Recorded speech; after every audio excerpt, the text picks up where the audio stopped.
The lawyer for accused Gilgo Beach killer Rex Heuermann said Tuesday that there is no DNA evidence linking his client to the basement kill room, where he allegedly butchered as many as 7 sex workers. Defense attorney Michael Brown, who also did a 180 on wanting to move the trial out of Suffolk County, said the mounds of DNA evidence prosecutors claim to have has not tied Heuermann to the scrubbed basement of his Massapequa Park home. There is not one shred of biological or forensic evidence that is in his basement.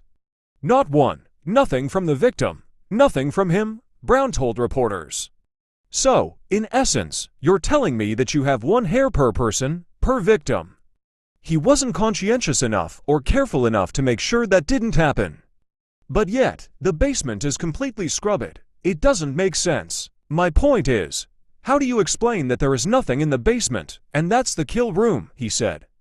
If that actually transpired, and he's the perpetrator, you would have to expect that there would be some remnants in the basement. Heuermann, an architect with offices in Manhattan, is charged with killing 7 sex workers since 1993 and dumping them along Ocean Parkway, with the remains found between 2010 and 2011. The murders remained unsolved until Heuermann was arrested in July 2023 and charged with the deaths of 3 women, Amber Lynn Koslow, Megan Waterman, and Melissa Barthelemy. In January 2024, he was also charged with killing Maureen Brainerd Barnes, with the 4 women collectively known as the Gilgo for among locals. Suffolk Ray Tierney ultimately charged Heuermann with 3 other murders: Valerie Mack, Jessica Taylor, and Sandra Costilla, the first victim, who was killed in 1993. Tierney said prosecutors have DNA samples from hairs found on all of the bodies that link them to Heuermann, and said he allegedly killed and tortured his victims in the basement while keeping a sick record and lessons learned file of the brutal slayings on his computer. Meanwhile, Brown has repeatedly told reporters that he would seek to move the trial out of Suffolk County,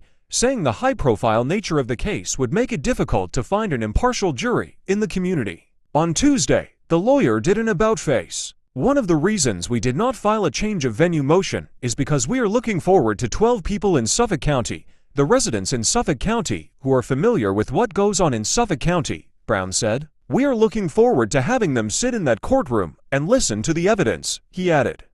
Listen to the lack of evidence.